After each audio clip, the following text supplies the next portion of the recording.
Now look, I want you to sit with me for a minute, because the words I'm about to repeat to you were said by the President of the United States out loud in the last few days, and I think you deserve to really hear them, not just let them slide by in a scroll.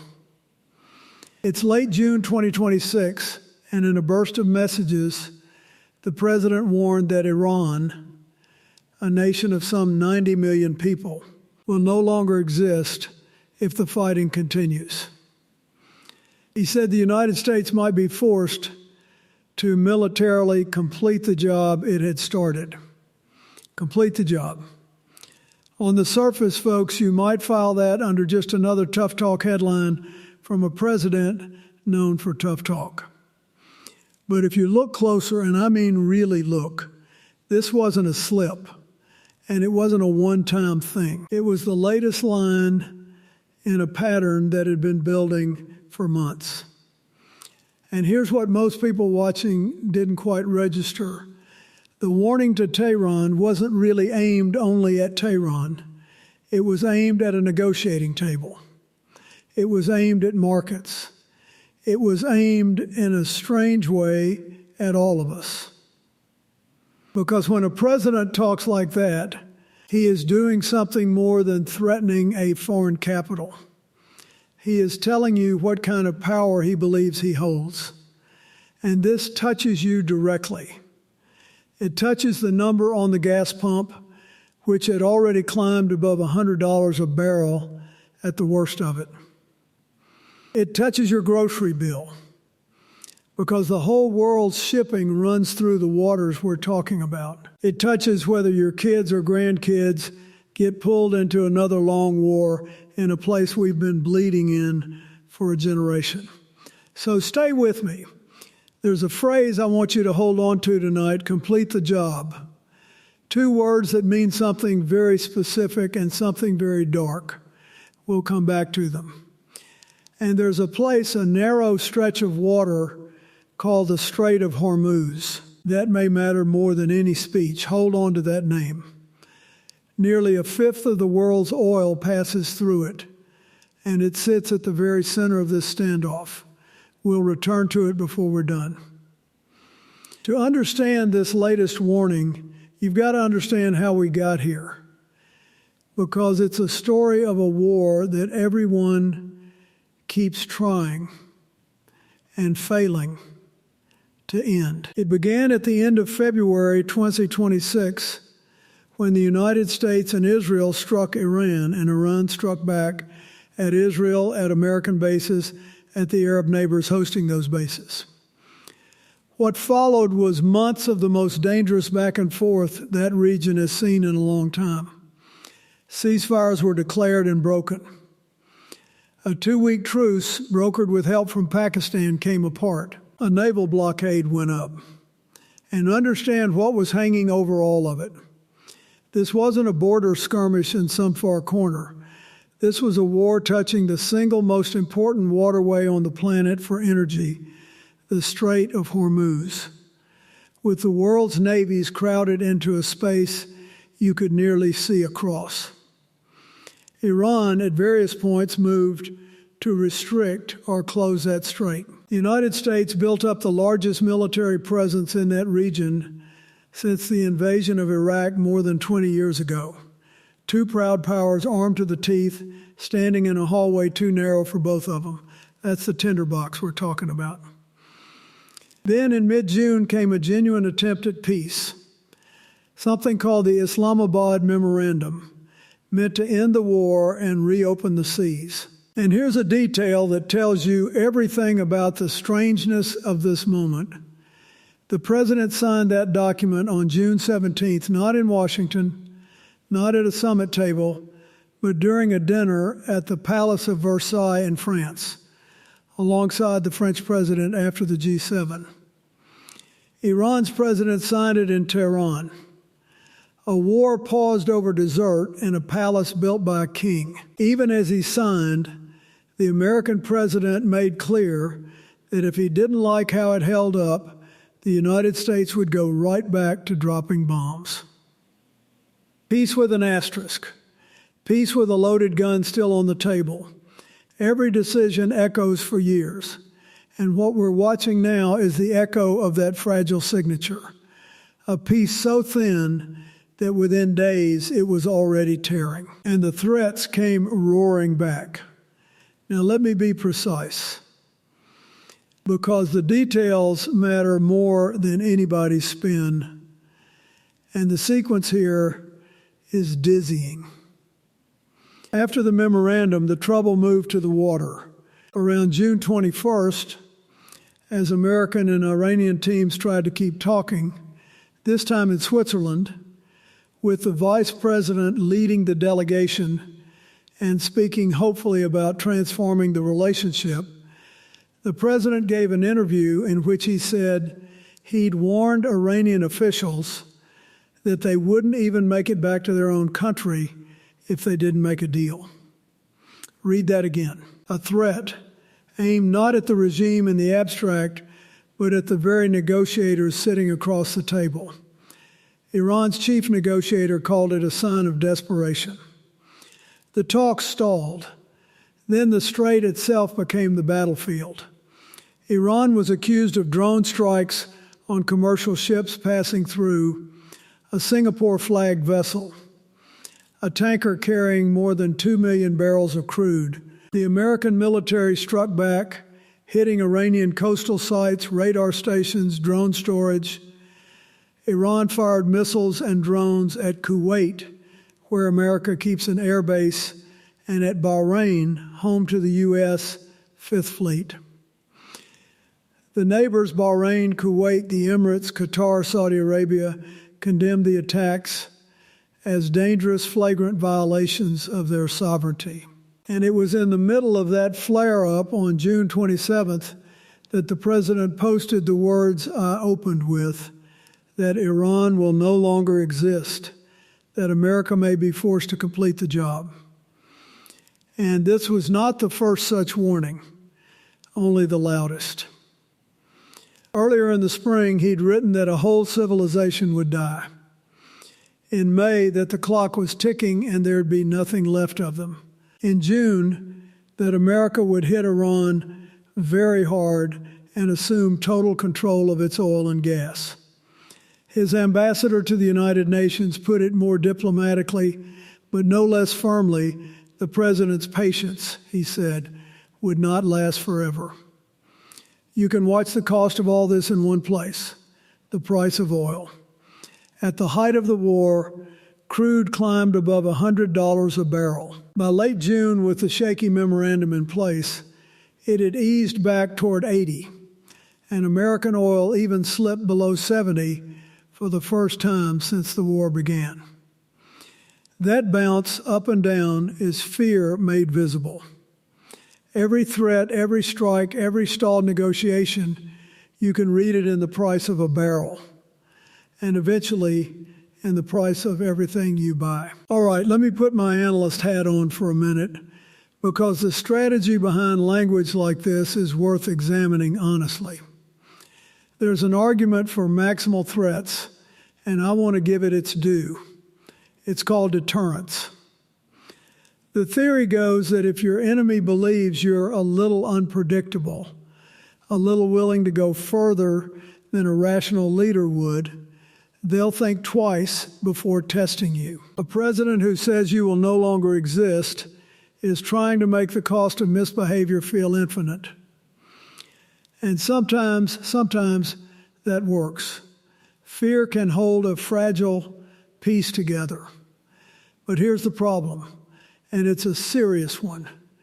Threats have a way of boxing in the man who makes them. When you say complete the job, when you say civilization will die, you've spent your credibility on the most extreme outcome. And then, if the enemy calls your bluff, as Iran kept doing, striking ships, firing at neighbors, you're left with an ugly choice. Back down and look weak, or follow through on words that could set a region and a global economy on fire. Extreme threats don't just pressure the enemy, they shrink your own room to maneuver. They're a door that locks behind you. and threatening the negotiators themselves, telling men at a peace table they won't make it home. Ask yourself plainly, who sits down to make a deal with someone who's just threatened to kill them? That's not pressure. That's the opposite of diplomacy. It hands the other side a reason to walk away and call you the unreasonable one. So who benefits when the talks collapse like that? Not the American filling his tank, not the Iranian mother. Watch always for who profits from the fire, because someone usually does. And there's one more tale worth naming, one that slipped by in the noise. In the middle of all this, the president floated the idea that America might simply take over the Strait of Hormuz, even collect tolls from the ships passing through, like a man setting up a booth on a road he doesn't own. Now sit with that a moment. That is not the language of a nation defending freedom of navigation. That is the language of a landlord. It quietly reframes the whole conflict, not as a war to stop a bomb, but as a fight over who gets to hold the gate and charge admission at it. When you hear a leader start describing a war in terms of taking things over and collecting tolls, you've learned something real about what the war might actually be for. Listen to what they say they want. It's usually more honest than what they say they're fighting for. Now, I want to be fair here, because this is not a story with one villain, and I won't pretend it is. Let me say clearly what my own instincts might tempt me to soften. Iran, in this episode, was doing genuinely dangerous, aggressive things, firing drones at civilian cargo ships, launching missiles at neighboring countries that had done nothing to provoke it, threatening to choke off a waterway the entire world depends on. A regime behaving that way is not a bystander, and any American president would feel enormous pressure to answer it. Deterrence isn't crazy when the other side is actually attacking ships. That's real, and I won't wave it away. But being fair cuts both ways. There's a fact in the American case that never got the attention it deserved. The president's own intelligence chief had said Iran was not building a nuclear weapon. When the stated reason for a war and the assessment of your own spy agencies don't line up, a citizen has every right to ask what the war is really about. And there's this too. Both sides kept accusing the other of breaking the ceasefire, and when everyone's the victim, usually everyone's a little bit the aggressor. Being fair means saying it plainly and holding two hard truths in the same hand. Iran was genuinely reckless and aggressive, and reckless words from Washington poured fuel on an already burning situation.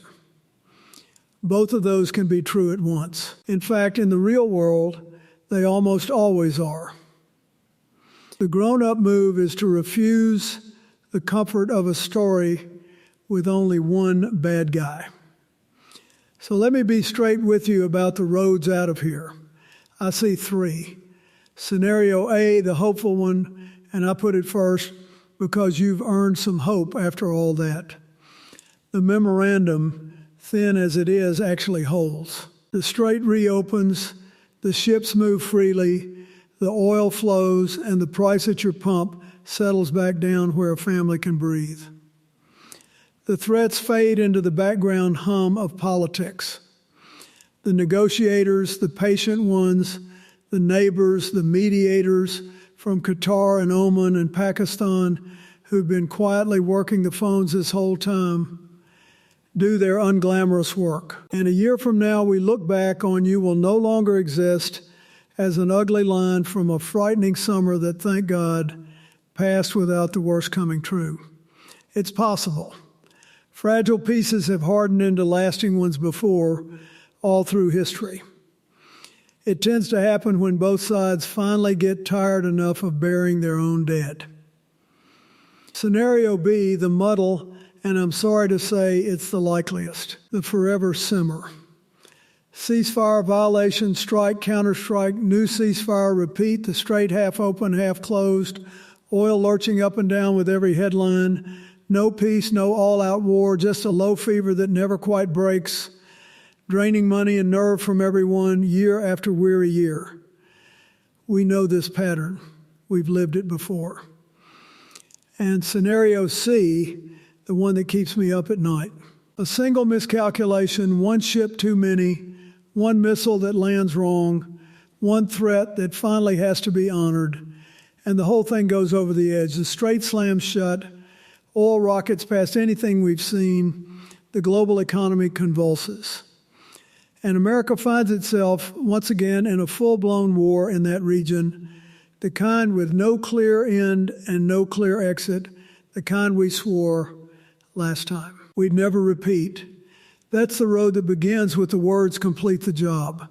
My honest assessment? We're living in B, staring down C, praying toward A. And the direction we tip is not fully in Tehran's hands or even Washington's. Some of it is in ours. So let me pay off what I promised you. Complete the job. I said those two words meant something dark, and here it is in the plain reading. To complete the job against a nation of 90 million people is to talk about a catastrophe of a scale we don't use polite words for. When a leader reaches for language that big, we should not nod along as if it's normal.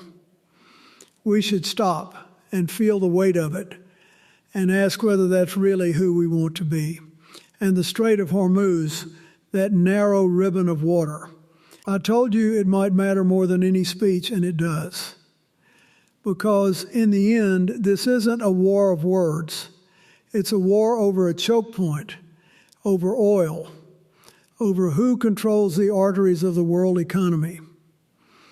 The threats are loud. The pipeline is quiet. And the quiet thing is what it's really about. Now, here's the plain truth, said as gently as I know how. I have lived long enough to watch this country talk itself into wars it later wished it hadn't. And I've watched it other times find the wisdom to hold its fire. The difference, more often than you'd think, was whether ordinary people were paying attention, whether they made their voices heard before the shooting started instead of grieving after. I'm not asking you to be naive about Iran. It is not a gentle regime, and pretending otherwise helps no one. I'm asking you to be a citizen, clear-eyed about the danger, and just as clear-eyed about the cost of a war entered in anger and sold in slogans.